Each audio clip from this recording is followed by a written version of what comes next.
welcome to Boyzone.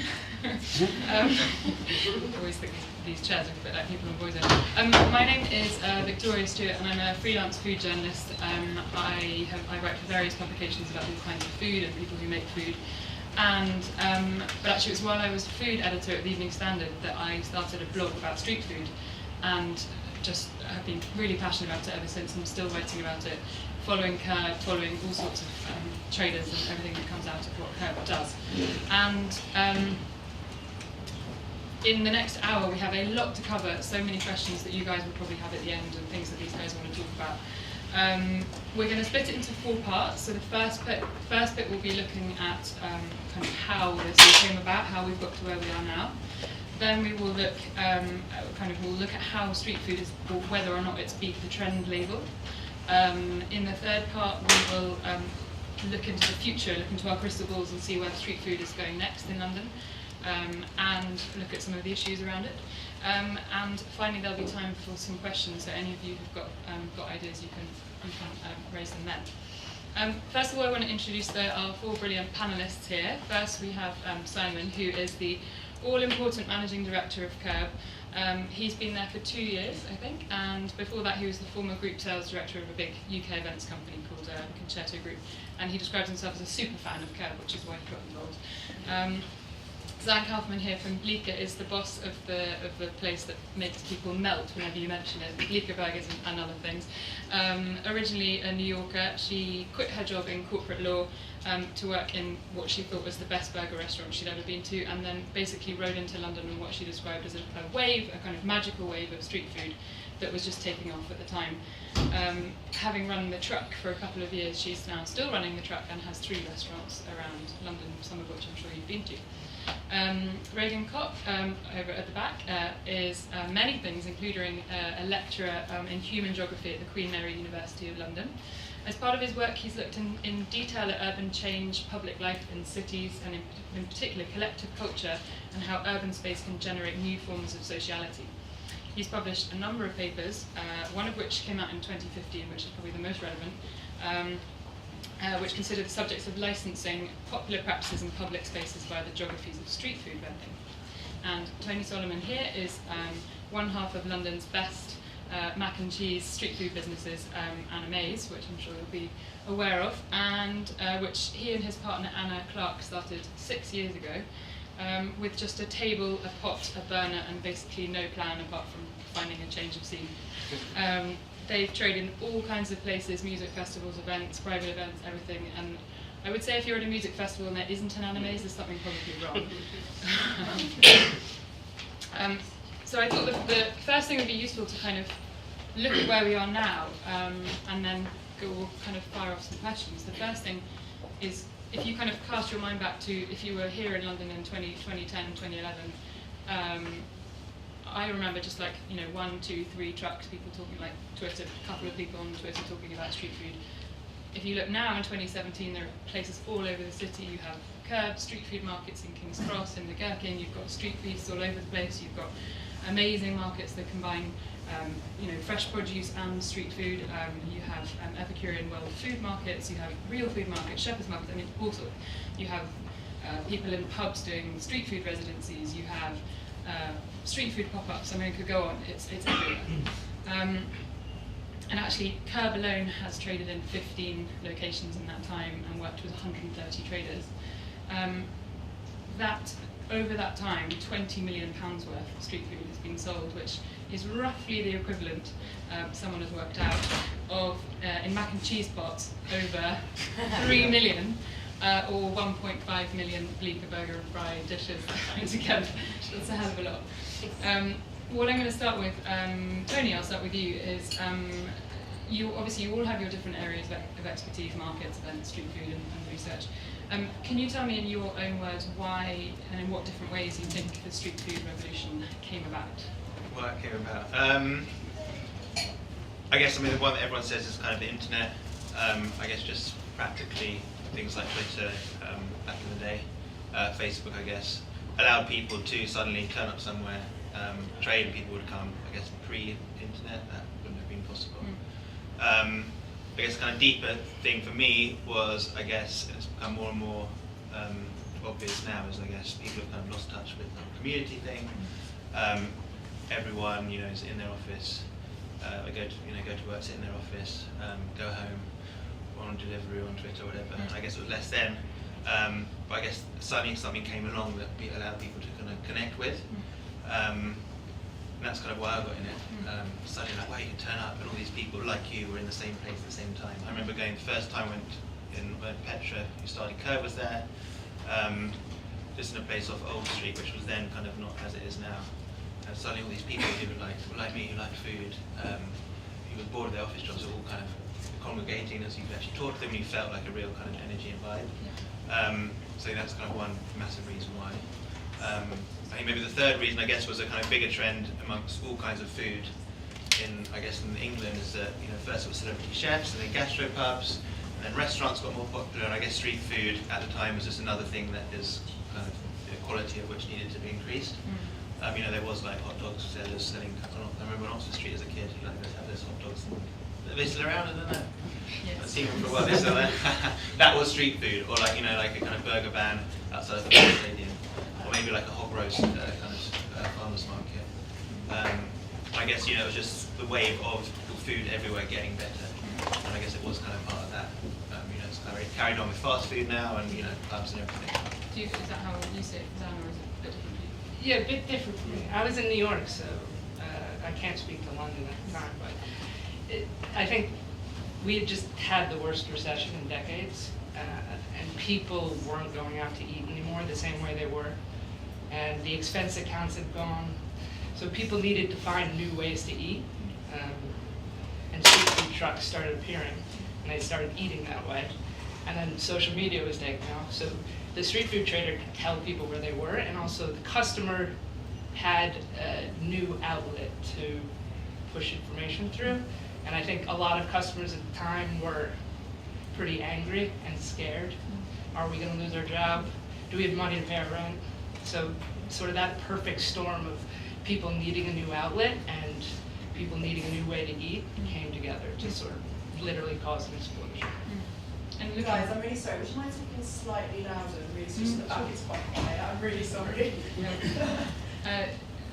You probably have a different perspective. How do you think it came about? So I was, in 2010, I was here in London, but I was starting a PhD looking at the way public culture was changing in American cities. And I was struck when I started traveling around the US how there was a more evolved street food market, I think. Street food's nothing new, but it definitely took a kind of gourmet turn around 2007, 2008.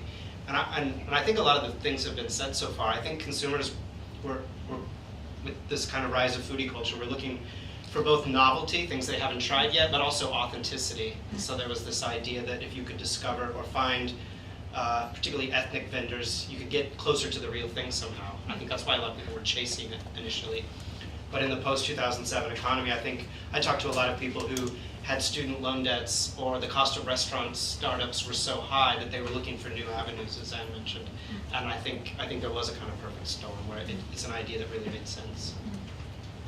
How about you? Well, for me, when KERB started, I was a fan. I wasn't involved in the business, and I was looking for a sense of adventure and variety, and that's what you would find. You'd find dishes that you couldn't get on the high street anywhere. No one was doing a kimchi burrito prep. Even now, actually, I think street food leads on those things. Street food traders were doing great vegan stuff before Pret got. There's on from Pret here, like a vegan fridge. So you get new, innovative ideas, high quality, and it's that sense of adventure, getting out. I worked in the city, and I was getting away from my desk. I used to go from London Bridge to King's Cross, so London Bridge by Borough Market, regularly to go to a KERB market, just to find the new thing and be the first person to try the kimchi burrito or the Taiwanese lunchbox.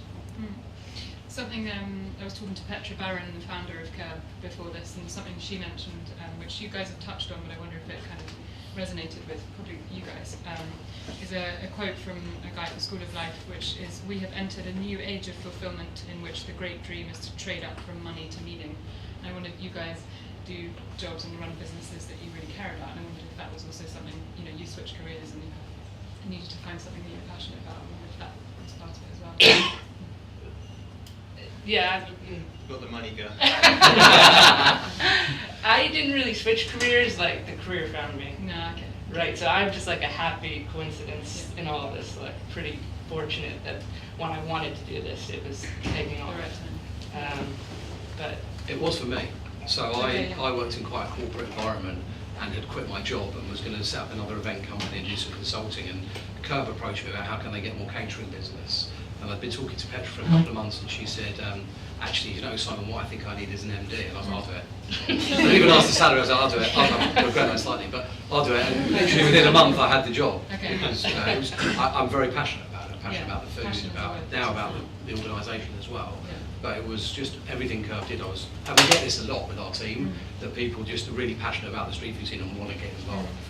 Yeah, I 100% didn't even think about the money. I quit my job. We just did like one little market, and we didn't know where it was going. It was literally purely just for like doing something we wanted to do. It's funny actually. Lately, you kind of see people kind of coming into street food. I think when I started, most people were like that. Whereas a lot of the new people they're coming into it to make a lot of money, which has changed it. It's not bad, not right, but it definitely has changed the vibe. Personally, I would never advise anyone to get into street food to make money unless you have the most amazing plan in the world. But yeah, we 100% went in just for that. Yeah, that's something we'll bring up later because I think it's quite an interesting subject.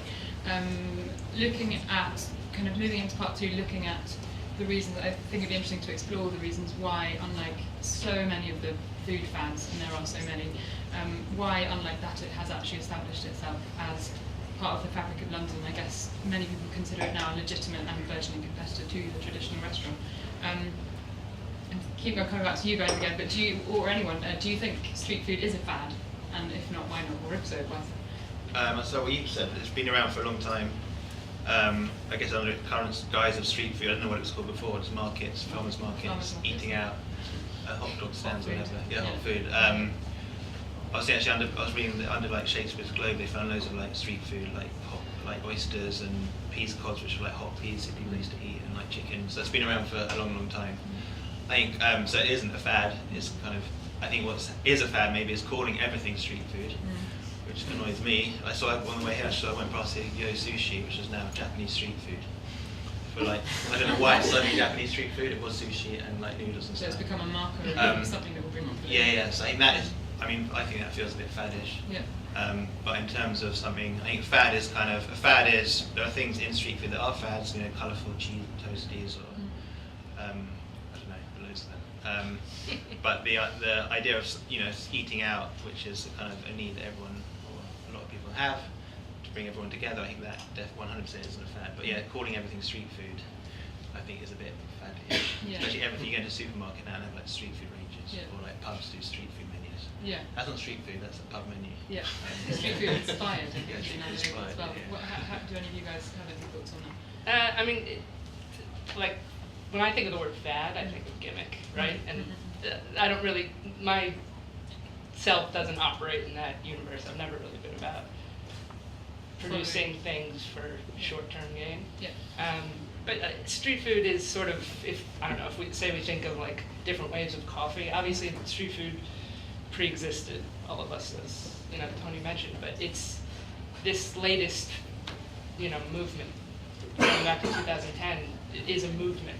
Like it's changing the way people eat and socialize, and it's sticking around. And there might be more of it now, and it might be harder to find the great stuff, but it's here, and you know, maybe it's adapting a little, but it's here to stick around. It's cheap, it's accessible, and it's good. Yeah. How can anything disappear with those three main attributes? Okay. I suppose one of the other things is that it brings together people from all walks of life in one space, and more often than not, apart from the private events, that's in the public space. Do you think that's an important part of kind of its establishment in London? Yeah. Or in city life generally? I mean, food generally plays a really important role, I think, in the kind of cultural and economic life of a city. Not just because we have to eat every day, but because there are so many different ways that we can do it. That I think that's really what distinguishes a particular neighborhood from another, or a different city from another, is that so much of our daily routines and our patterns and our modes of expression kind of come through food. But what I think is really exciting about street food vending is partly the scale of it. People get really a sense of kind of connection when they can meet the person who's made their food, when they can see into the kitchen. So partly about the scale, but then I think partly it's a really small scale way of animating an urban space, whether it's a sidewalk or an empty car park or an empty lot of some sort. It fills it with sights and smells and sounds and interactions. I think people really like that, and I think that's one of the reasons people over the last decade have been quite happy to queue for it, or to, make that not just the way they're getting food for the night, but part of the main event. They'll stick around and hang out for a while. All sorts of people or certain kinds of people? Do you think it's open, or depends on the kinds of space? Do you think the kind of space has something to do with it as well? Yeah, no, I mean, Tony was mentioning street food comes in a whole lot of varieties. There's the kind of food court model, and there's the lone vendor on the sidewalk, and in parts of the US there are these kind of pods that form maybe just 2 or 3 carts in a neighborhood. And I think where they're allowed to kind of exist, they really do kind of embed themselves. They become part of the kind of local characters in a neighborhood, the vendors themselves, and then customers, whether they use them or not, really quite like having them around, I think. I think for us it's all kinds of people. We have different kind of customers all across London. There's people that seek out the new thing, that are just kind of super fans that will seek out street food in the most abstract places. But then it always amazes me that we have a market right by Canary Wharf where there's lots of people in a hurry in their suits that if they waited for 30 seconds for their coffee in the morning would be complaining.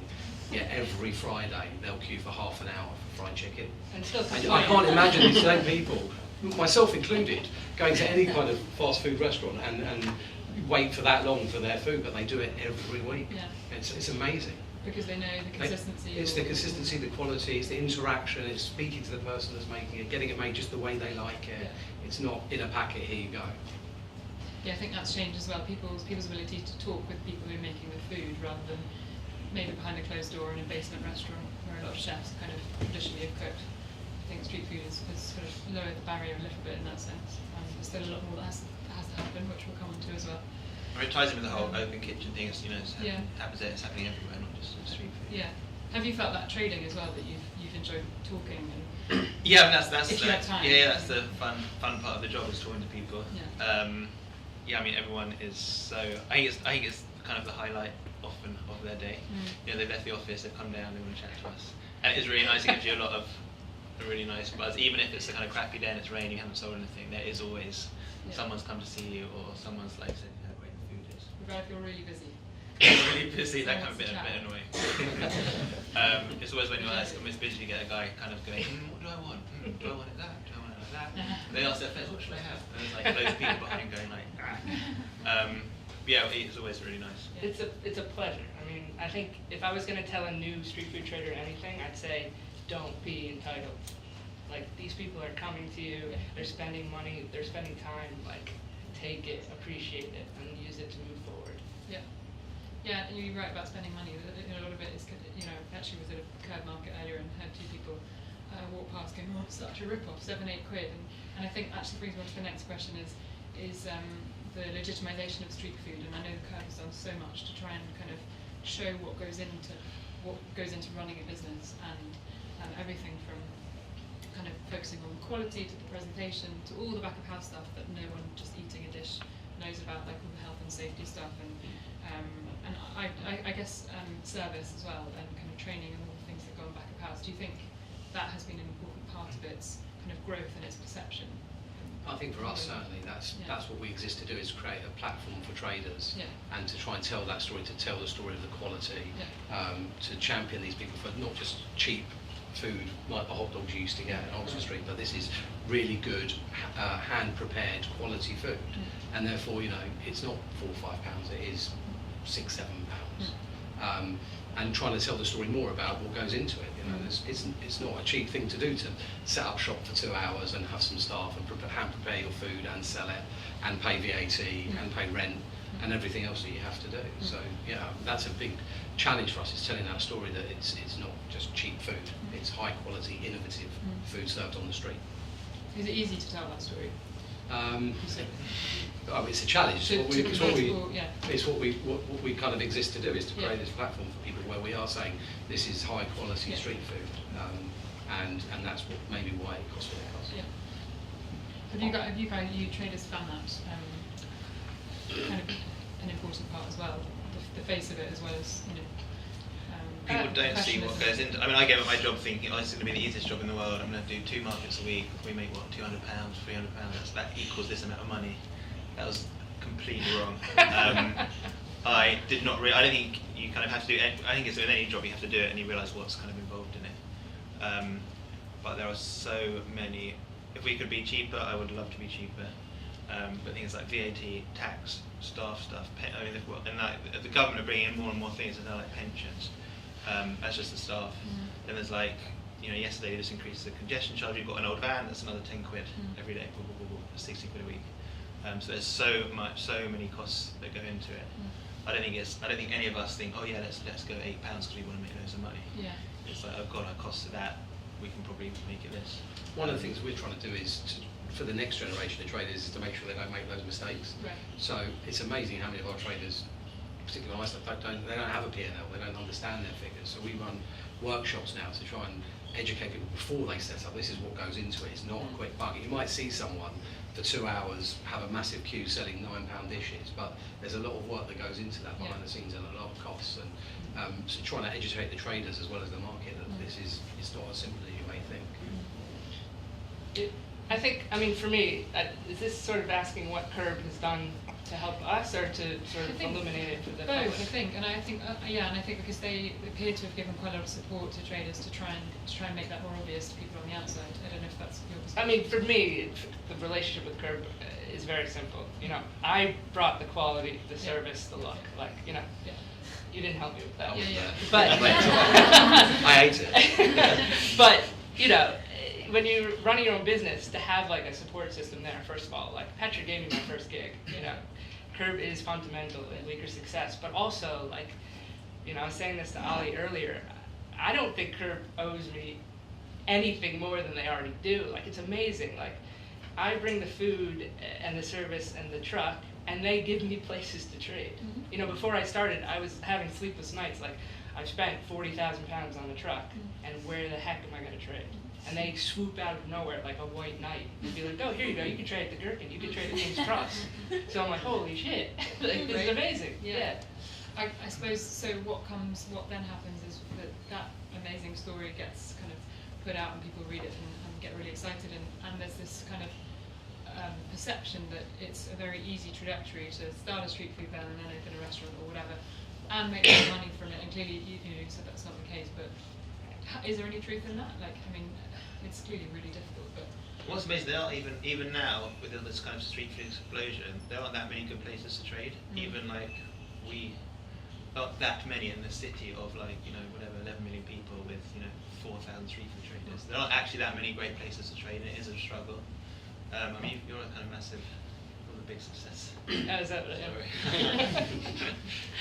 I don't say that in the summer when, you know, I have a line of 5 people at festivals and you have like 3,000. True. I don't think one thing working in street food is there isn't one big way to make money in food in general. I don't think there's always there's like a street food trader I always kind of joke with. Every time I see him every few months, it's like, Tony, it's all about pop-ups. I'm gonna do pop-ups. Next time I see him, it's actually no, it's about restaurants. I'm gonna do restaurants. Next time I see him, it's about festivals. So I don't think there is any one way in food in general to make money. You see people going to do restaurants.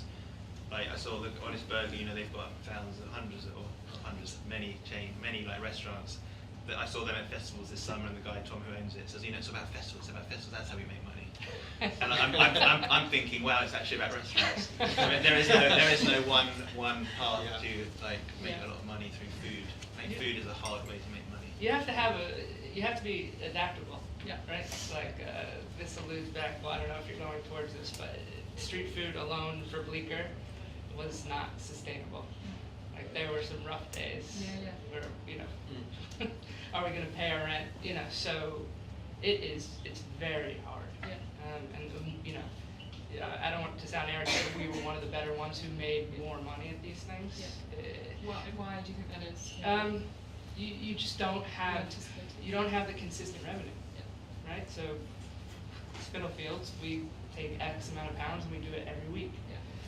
When we were just a street food trader, we'd trade at festivals during the summer, the cash would float up, and then it would be November, and we'd realize, actually, shit, we're broke now. So it was about anticipating what was coming, and even anticipating knowing what was coming, we couldn't stop it. You know, I think like many years ago I spoke at a street food feast conference, and I told new street food traders, trade during the summer and then like go away for 3 months over the winter and come back, and you'll probably be more profitable. Okay. Well, so moving on, or connected to that, is actually another quote from a book called Naked City, which is this idea of food as the new art, in terms of how it can, and this is kind of up for debate, but how it can inject culture into an area and eventually bring investment to an area. Regan, I wanted to ask you to explain the concept of tactical urbanism to everyone, and also to maybe discuss whether or not you think street food is a useful kind of driver or pointer of investment to an area. Sure. I mean, tactical urbanism is a word that kind of became popular in the last 10 years or so to describe small-scale targeted interventions to a neighborhood, usually in the first case by residents or a local business, to add anything from a lick of paint to some chairs to a few, clearing out an area or sprucing it up in some way so that it functions better. And sometimes planning departments get involved in this and will give over temporary events licenses or relicense or rezone an area. So street food has been a big part of that. I think for reasons I mentioned earlier, they can quite instantly or temporarily add a bit of life to a space. And planning departments have caught on with that because it's cheap, it's quite incremental. If a place proves successful, they can add to it or they can make some of these features more permanent. Maybe in the last 5 or 6 years, especially in London, we've seen developers get in on that game. So they'll realize if they're sitting on this plot for 5 or 6 years potentially, while they wait on the buildings or the property prices to go up, you might as well put something there in the interim, both as a revenue stream, but also to kind of potentially rebrand an area, get people used to going there and talking about it. So street food sometimes is accused of being complicit in processes of gentrification or neighborhood change. And I think there's been a little bit of cynicism about tactical urbanism, but by and large, when it's kept to small scale experiments and how might we live and work together differently, I think it can be a really exciting thing. So for you, it's when it goes beyond that, it can be problematic potentially.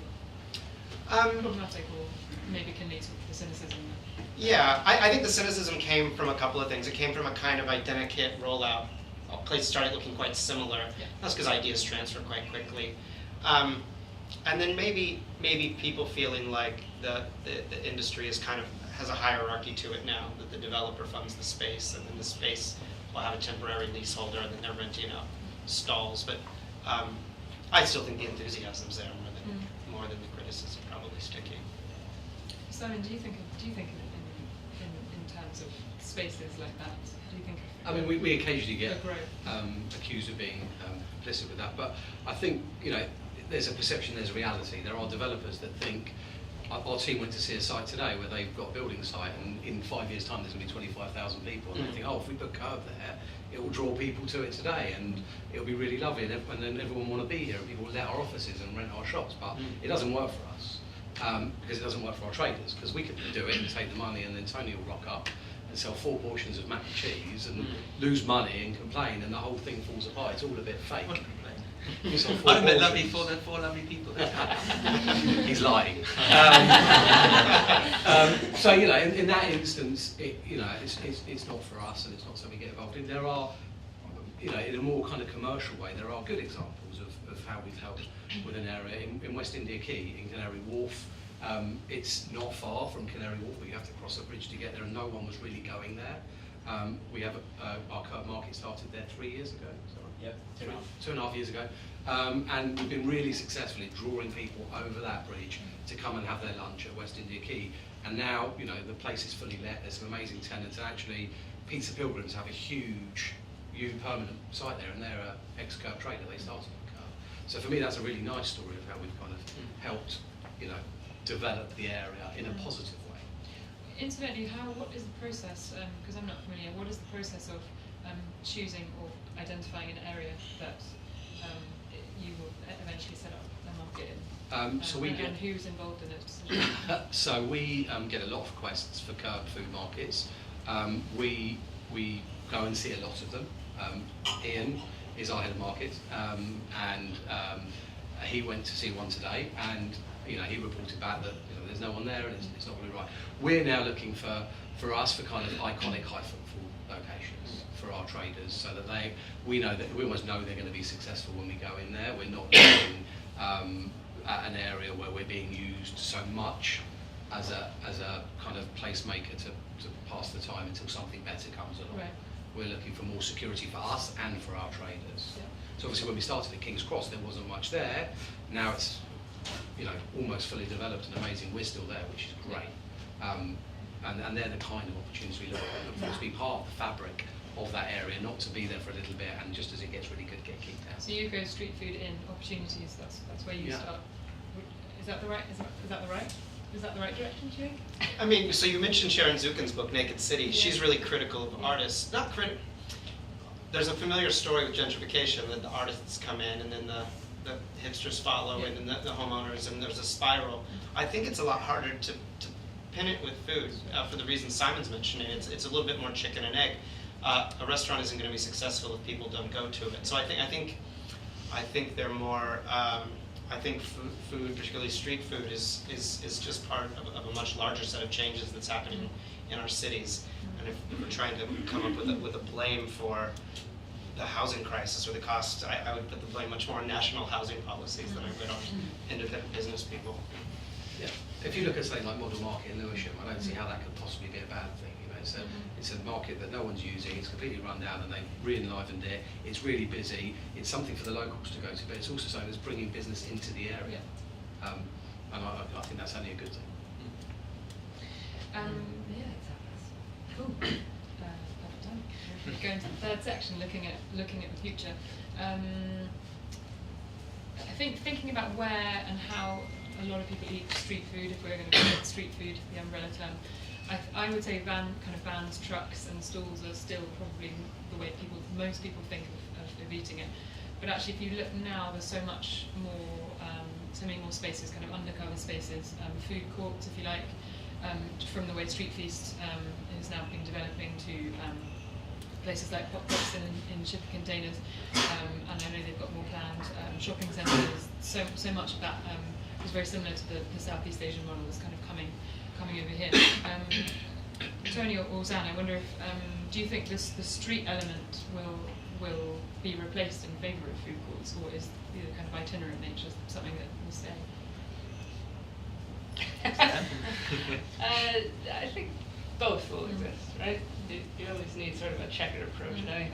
I think food courts are really good for operators and traders and customers, because operators are plowing a lot of resources into these places, and if they're more permanent or semi-permanent, they get more out of it. You can't expect the operator to put PR into it and building and all this stuff and resources and people and not get something out of it. Yeah. And for traders, it's sort of like the first opportunity for us to have a place where we don't need to remove our stuff at the end of the day, which allows for consistency of food, like building a team, giving more steady employment to your employees.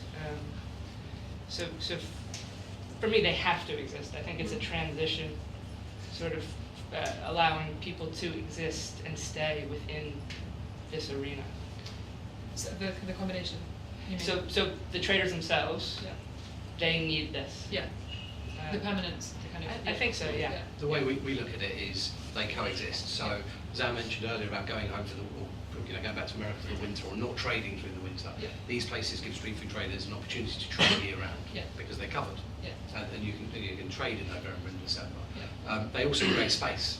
So as traders graduate from our lunch markets to Hawker House or Pop Brixton or Box Park, it creates space on the street for the next generation of traders to come through. And that's how we sit. I had to have an awkward conversation with Zan earlier this year where I said she couldn't trade our markets anymore. Awkward for me, because she's got restaurants now, and that's kind of not what we're about. So I fought back then. We did trade last week. I did before. It was a special for our birthday. She'll be back next October. But that's a shame for us because Zan's lovely and a great business and great food and also a big ticket for us, a big draw for our markets. But her having a restaurant, creates space for someone else to come in Yeah. and fill that space, and that's the ecosystem. We want to bring in new traders onto the street that they can graduate with us, with KERB, into things like our Camden site, and with Street Feast and all the other operators we've mentioned. And without that, it gets a bit samey, a bit boring. It's not sustainable. You've got to keep it moving and keep getting that talent coming forward to keep it It's a life interesting and giving these guys somewhere to go to. Something Yeah. maybe not everyone does. Tony doesn't do that. Yeah. He's gone down another path. But for Zan, she said it wasn't sustainable. She's gone into her bricks and mortar. Yeah. That's great for her. She's come off the conveyor belt now, and someone else will come on it. Do you think that will change things if we do have to kind of opening more permanent structures, with spaces for people to trade? Do you think it will change the way street food develops? Again, I've studied it more in the US, where I think some cities have been a lot less conservative. London's quite conservative. It's like you mentioned, it's very hard to find a space. In New York City, you have a right to vend on the sidewalk as long as you have a license. So there's about 3,500 people that get up and do it every day. What I would like to see London have is make room for different kinds of vending. So I think we ought to be a little bit more experimental. If a person owns a private lot, that's not being used, I'd like to see more kind of trial licenses where you could do it for 14 days, and if there weren't major complaints or grievances. I think particularly for sort of people at the very kind of entry level, I think those kind of spaces would be important. And this idea that you might graduate or move up into better spots, I think, is kind of how the economy works. And we should have sort of planning laws that allow that to happen. Is there a reason why that isn't? Why isn't that? It still surprises me now. Why isn't that the case now? Is it just over planning? We love red tape.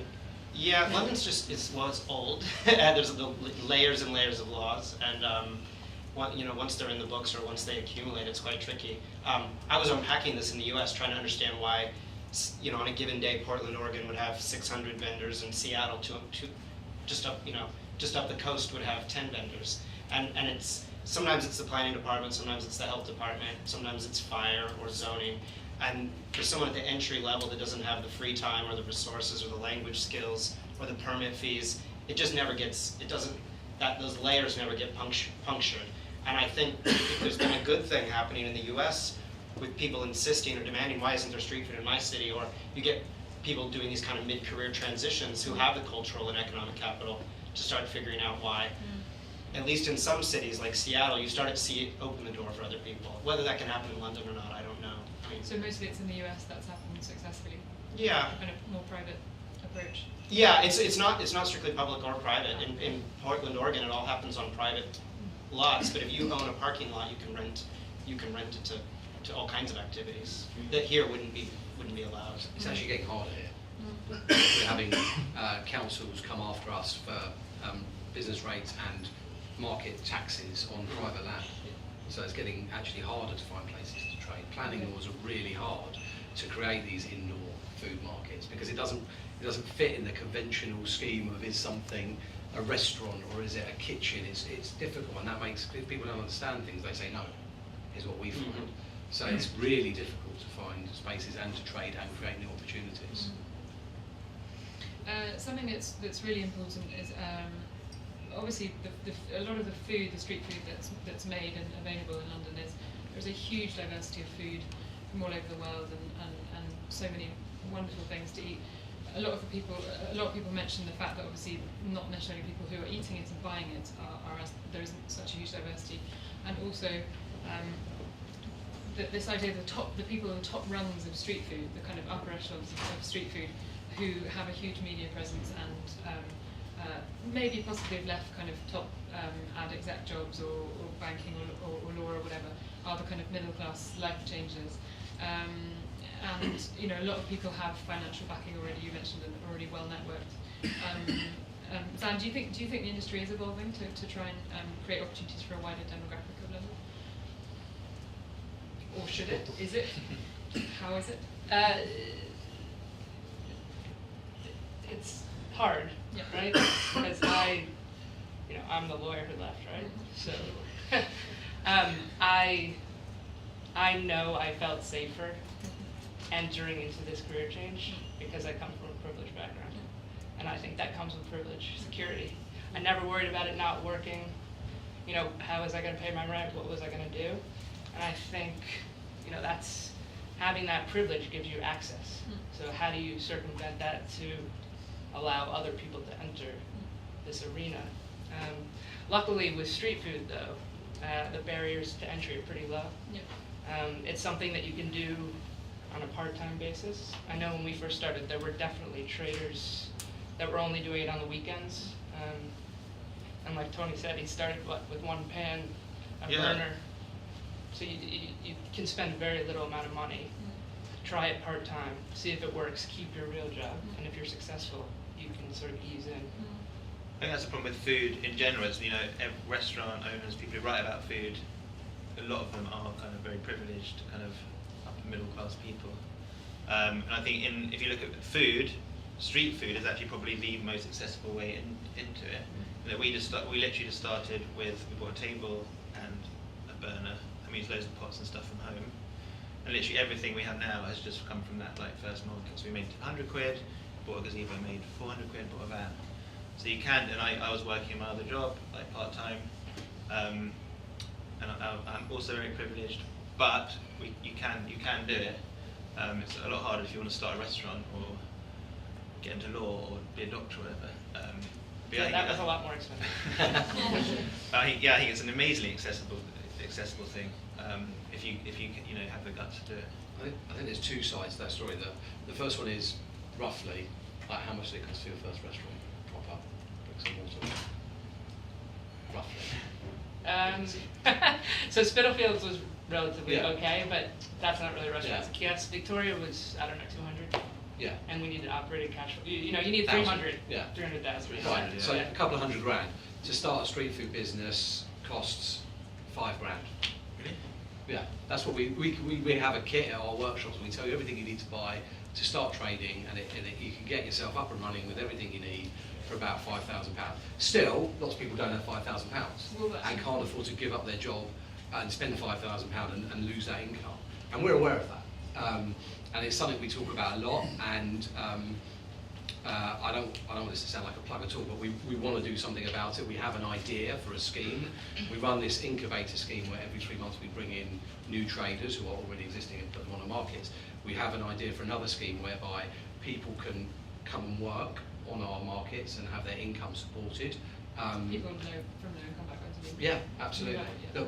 We work with a group called the TLG group, who work with young people who are in custody and have been released from custody and are in danger of going into custody.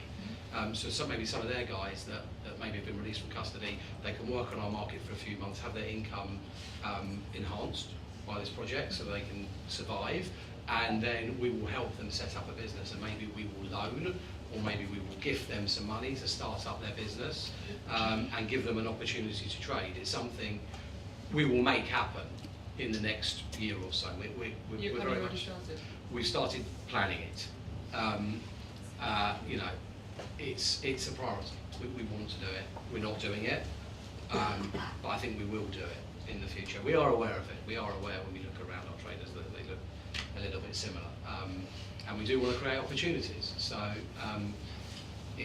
we're not doing it right now. We want to do it. We have this idea. If anyone in the room can help us with it, fantastic. Come and see me afterwards. But we're almost ready to go with it. That fair. I wonder if some of that. I wonder if the fact that now, 5-6 years in, a lot of people are now established, more financially stable. Maybe that's kind of now enabled people to. I wonder if your business plans or ideas have changed looking forward. Kind of going. Obviously, you always have to bear in mind profit and run a kind of sustainable business, but do other factors come into it when you're thinking of looking 5-10 years ahead? Like a few months ago, my wife was like, "So what's next for you?" She likes asking me these big life questions. Is it always Bleecker? And I was like, I can't literally think beyond Bleecker. I can't imagine my life without it. But then sort of I went away and thought about it. If we could sort of, similar along your lines, but create, whether it's within Bleecker or connected to Bleecker, the ability to support women entrepreneurs, whether it's work experience, advice, or money, it's something I'd really like to do. I think I think long term, it will have to become something more than just Because balance it's not sheets. happening at the moment. Well, women is a major priority for me in general, Yeah. within our business.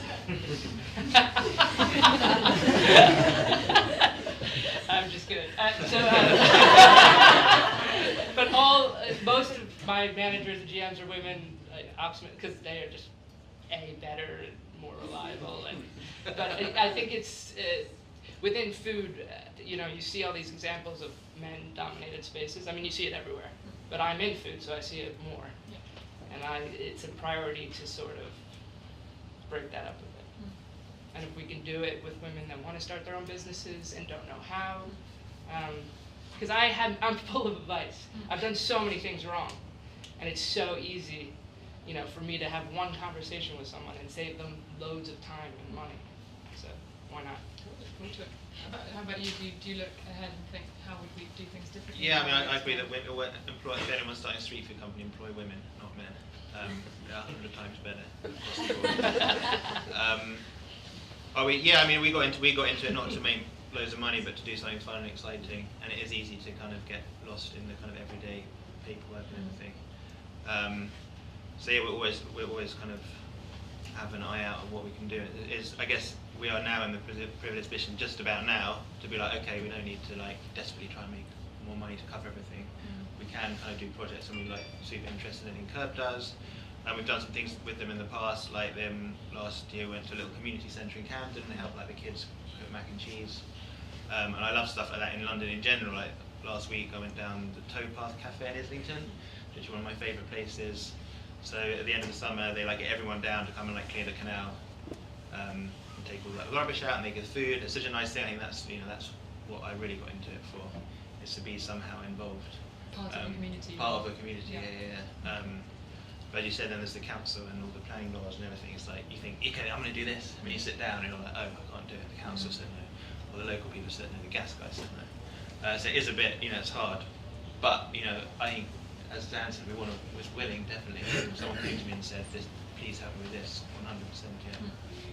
But not the annoying people that are like, do this for me.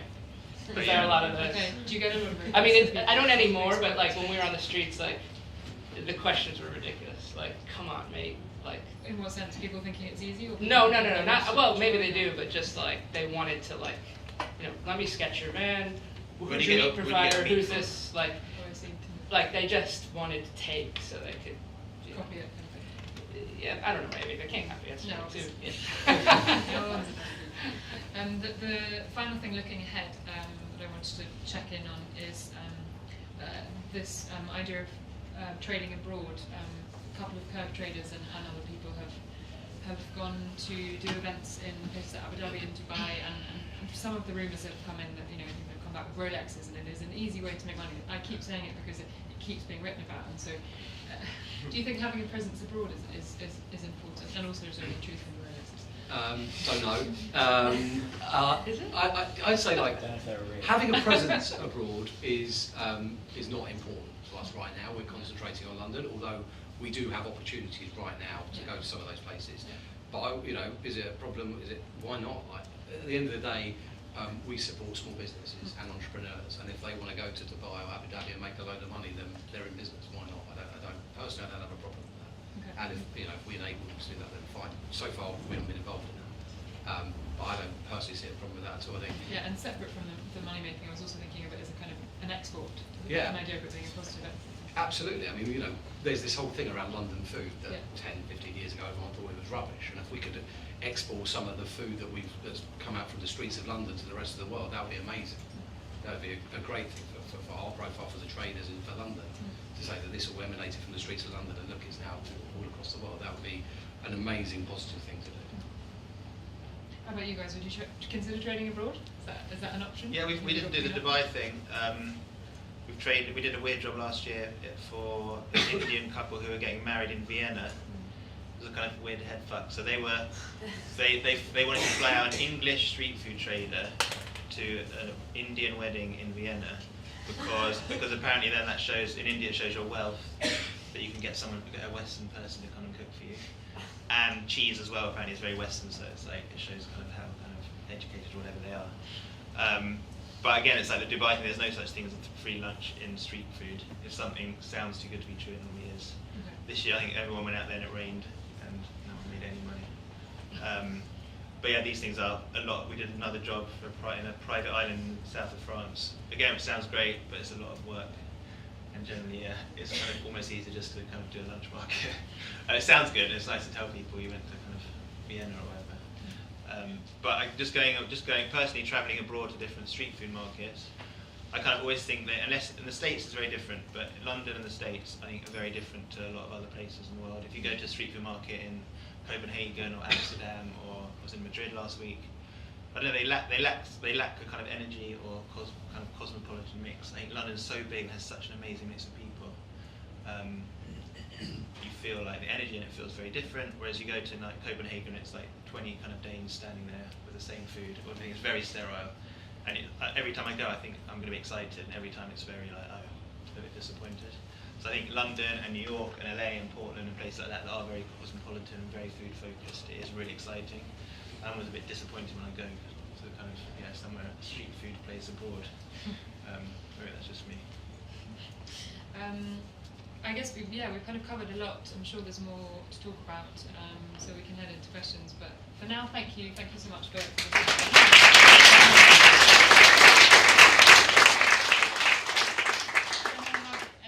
Probably got 10 minutes or so for questions. Does anyone have any burning questions they'd like to? Yeah, go for it. You talked about councils earlier.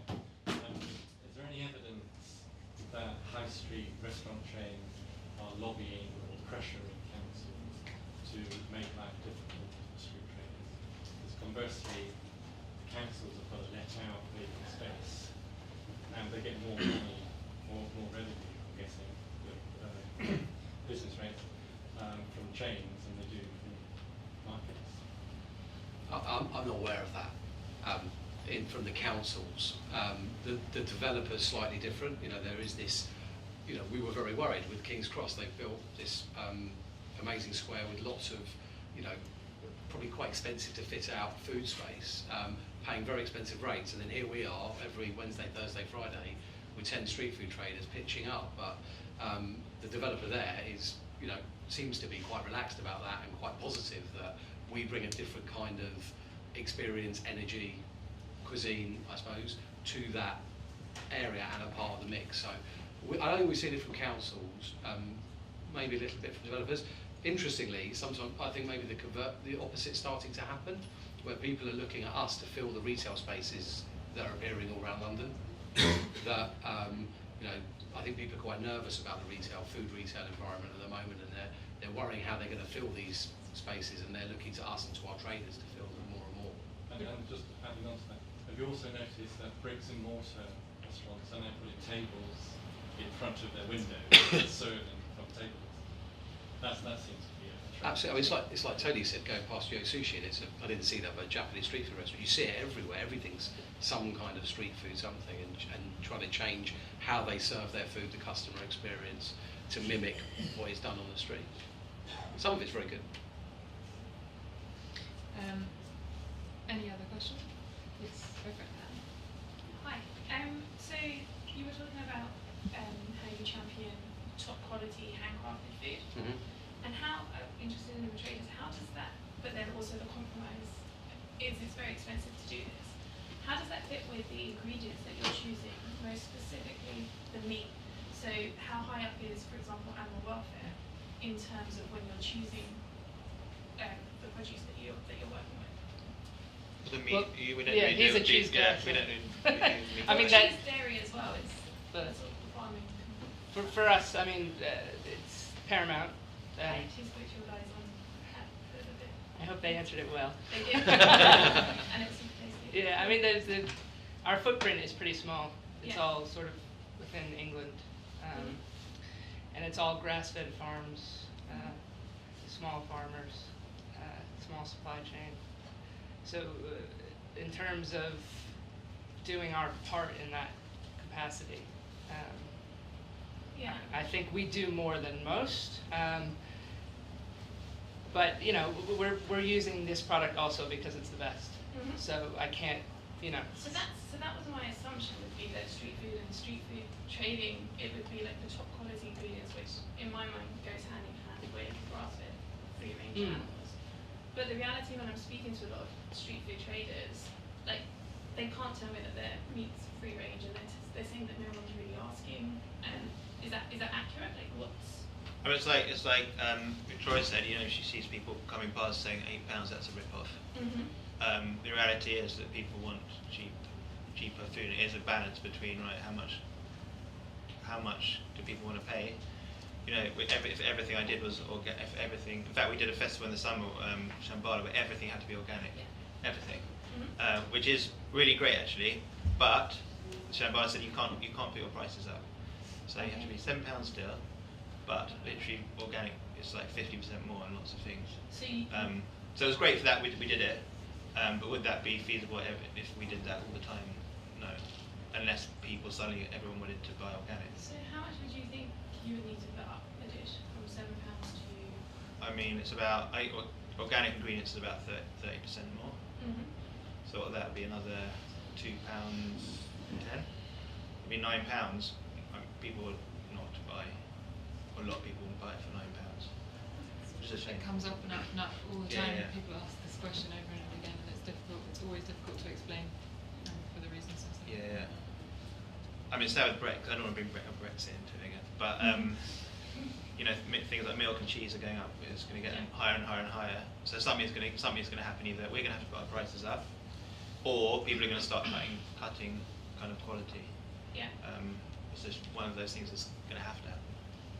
Have you guys been thinking about that? Yeah, I had an email from a trader a couple of weeks ago. I mean, obviously where people source their food is important to us, and it's one of the things we look into when selecting traders, but there is this kind of perfect storm at the moment where food costs generally are rising, people want to pay less because times are hard, and it is really tricky. I don't have the answer. I think it's up to the individuals to do what's right for them and for their business, and to tell their story well when they're doing it, and be proud of it. Yeah. Well, it's not something we can force. Yeah. One thing that people are also always interested in is who are the people coming up in the industry who are exciting, making brilliant food that we should watch out for. I'm going to put you on the spot, but have you got any ideas of ones to watch that you would like to share? Yeah, we've got a vegan trader who started this year, Biff's Jack Shack. Yeah. I think I'm right in saying he came to a workshop earlier this year and he didn't have a street food business. Okay. And left the workshop, set up his business, started trading. I think he does a weekend market on our incubator scheme. He did our big vegan event and is everywhere now. And there was a feature in The Guardian that mentioned him. And his food is really good, really innovative, exciting and different. And he's literally come out of nowhere. So he's certainly one to watch. I think he'll go on to bigger things. Brilliant. How about you, Zan?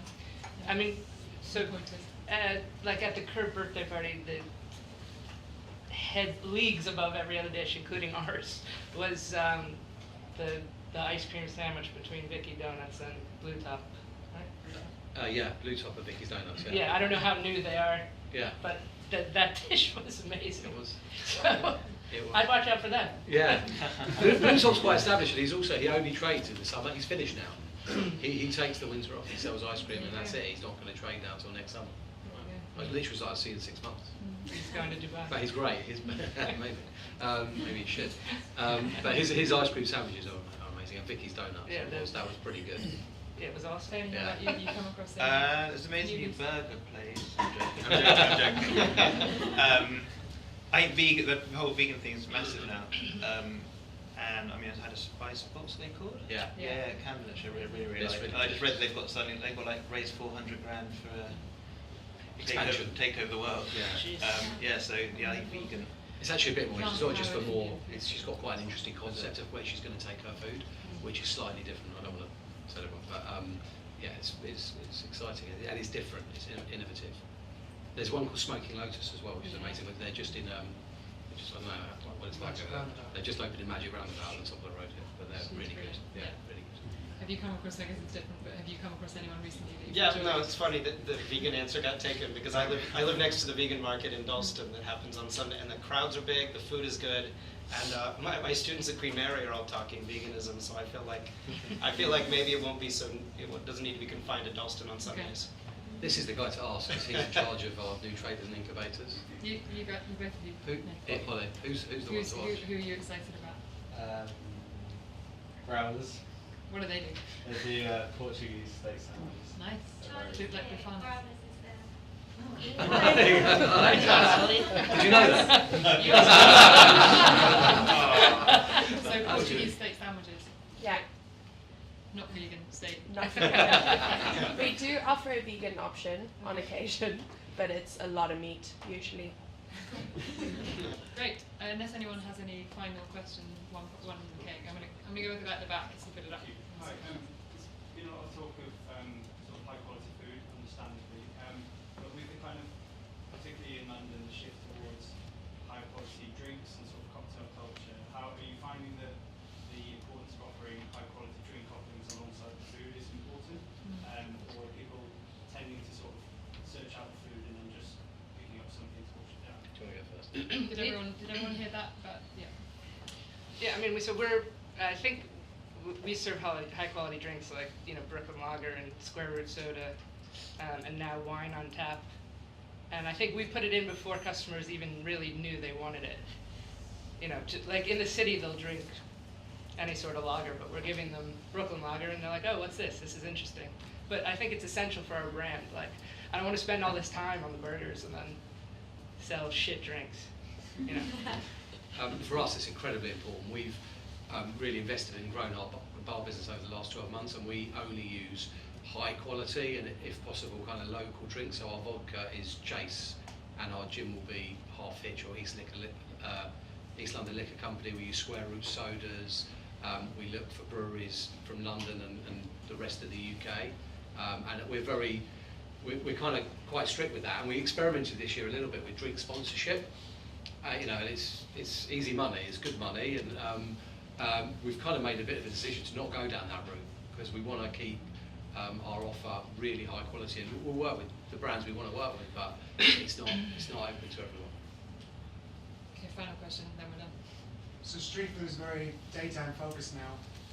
Still apart from maybe street feast, it's mostly during the daytime. So why is that, and how can that change, or will it change? Yeah, I actually think most people I think a lot of people go to street food in the evenings now more than anything. Street feast is a phenomenon, and they're pretty much exclusively open in the evenings. We're known for our lunch markets, and that's maybe historically how people knew street food as a lunch item, but I think it is changing. What you guys have been talking about is mostly being lunch markets and office workers and all that. So beyond street feast, that I think it's still most lunches. Maybe, yeah. Apart from the events, I guess, or a little bit evening events. Yeah, I mean, our events obviously are I think the best things we do. What's it, pergola? Pergola, Yeah, they're nice. Yeah, there are more and more people opening doing that. Pergola on the roof, street feast. I guess if you're outside, you're going to be outside in the evening in the summer. It's harder to trade outside, like between November and April in the evening. It's just not very pleasant. It's like if it was 10 degrees warmer, I think there would be a lot more night. Yeah, my feeling is stuff the happening. explosion of street food opportunities comes in the summer, other than the kind of food courts and private events. I mean, there's just so many more things that open in the summer. I can name 4 markets, I guess. Yeah. Hopefully more done. Great, thank you all for coming. Thank you for participating.